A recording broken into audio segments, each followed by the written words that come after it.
Hey pre-cal students, Schwab here. Though all you're going to see is my hand today.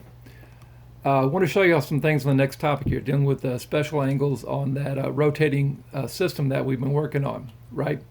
So you should have learned last time how an angle can terminate in one of these quadrants, 1, 2, 3, or 4, right? I'm kind of messed up there, but that's 3, 1, 2, 3, and then that's 4. All right, let me scratch that out. 1, 2, 3. There, a little bit cleaner. All right, so we're going to talk about special angles on here, places that you'll see why they're special in the coming weeks here. All right, so you know an angle starts here and it rotates around here, right? Or if you want to have a negative angle, it can rotate backwards. But we're not going to worry too much about those today. So if you rotate here all the way up to here, you know how many degrees it's going to be, because that makes a right angle, doesn't it? That makes a right angle. That means this is a 90-degree rotation here. This is at 90 degrees.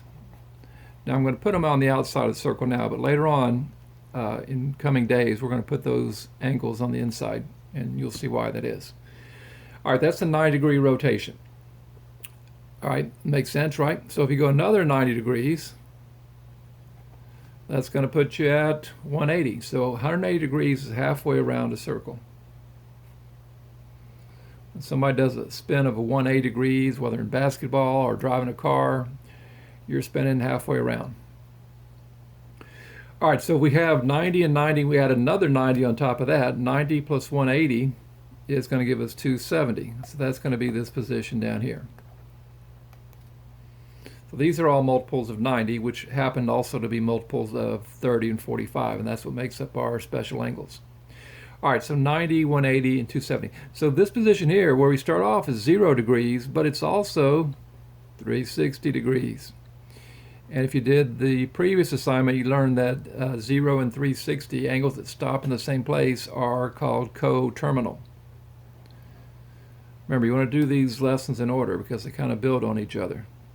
All right, so an angle that goes all the way around is 360 degrees.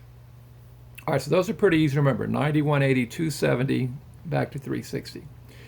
But we need to focus now on some of these other ones. Let's focus on multiples of 45. So if that's 90, 45 is going to be right smack in the middle.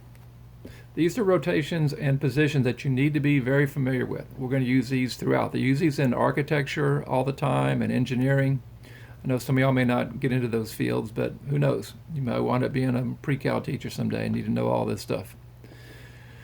All right, so anyway, that's 90 degrees, so moving up halfway, any kind of rotation that goes halfway and stops in this quadrant here, quadrant 1, is going to be a 45-degree angle.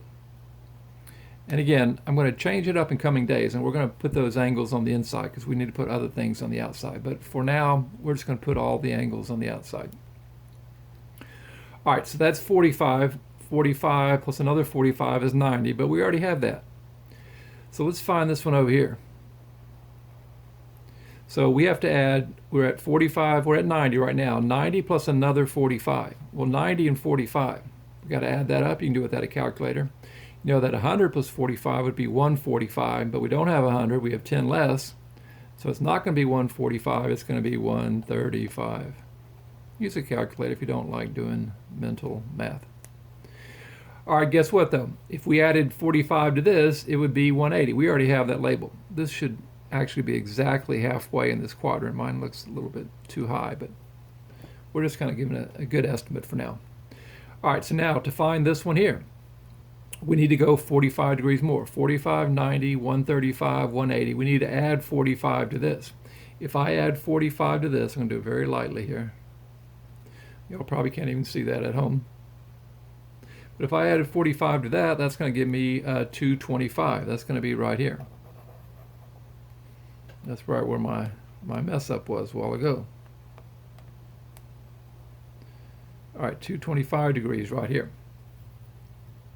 All right, well, guess what? 225 added with 45, that would put you at 270. We already have that on there. So all we have to do now is add 45 degrees more to this here. Or here's a shortcut also. You could subtract 45 from the 360 over here. Let me tilt this a little bit. You could subtract 45 from this, which might be easier because 360 subtract 45 is going to be 315, isn't it? I'm kind of clever about that. All right, so those are all, those are multiples of 45.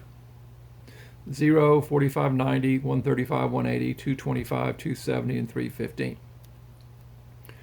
All right, so now let's look at the multiples of 30 because we kind of neglected those. 30 degrees is going to be 1/3 of 90. 1/3 is a little bit harder to draw. 1/3 though would be something about like this. That would be a 30-degree angle there. Remember we use theta for our angle, right? So that would be a 30-degree angle. And then 60 would be right about here somewhere. It would not be exactly halfway between 45 and 90, by the way. So if you think about it, you go 30, that's a big jump of 30, then you move 15 more to get to 45, and then 15 beyond that would give you 60, and then you're back here at 90. So 0, 30, and 60 degrees, and then 90, of course, we already have that. To find the next special angle, these are called special angles. The next special angle is going to add 30 degrees on top of that. So 90 plus 30, that's easy. That's going to be at 120. That's going to be right about there. All right, so we need to add 30 on top of this. That'll give us 150. 150 is going to be 15 degrees below that. 120 plus 30 will be 150. And then we're back here at 180. 30 plus 150 plus 30 is 180. We already have that. All right, so now we're going to add 30 to this here. Let's go back and change this. Adding 30 to 180 gives us 210. That's going to be right about here. We need to add 30 more to that. That'll give us 240.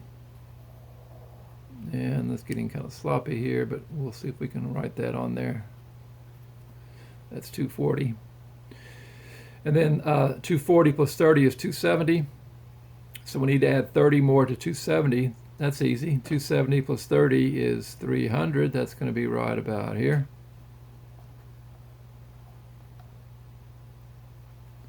That's pretty sloppy. 300. We need to add 30 more or subtract 30 from this. That would give us 330. All right, so these are the special angles. So here's what you need to know. It's pretty easy to know where the main markers are: 0, 90, 180, 270, and then back at 360. So the halfway markers are going to be at 5. So notice halfway between here, it ends in a 5. Halfway between the 90 and 180, guess what? It ends in a 5. Halfway between the 180 and the 270, it ends in a 5, 225. Halfway between the 270 and the 360, it ends in a 5. So all your 5 numbers that end in 5 are going to be halfway through the quadrant. All right, now for the 30, 69, a little bit more difficult. You're going to have 2 of those in each quadrant. Overall, you're going to have 3 special angles in each quadrant: 3 over here, 3 over here, 3 here, and 3 here. The central one's easy. That's going to be the one that ends in a 5. The other one's going to be a 30 and 60. And then to find these other ones real quickly, you can just add on 30 or subtract 30. You could subtract 30 from 180, for instance, and get this one. And if you know this one, you can subtract 30 again. Or you can move this way like we did originally. Add 30 again. From 180, you add 30 to get the 210, add 30 again, the 240, add 30 again, that's already on there. Add 30 again to give us 300. Add 30 again to give us 330.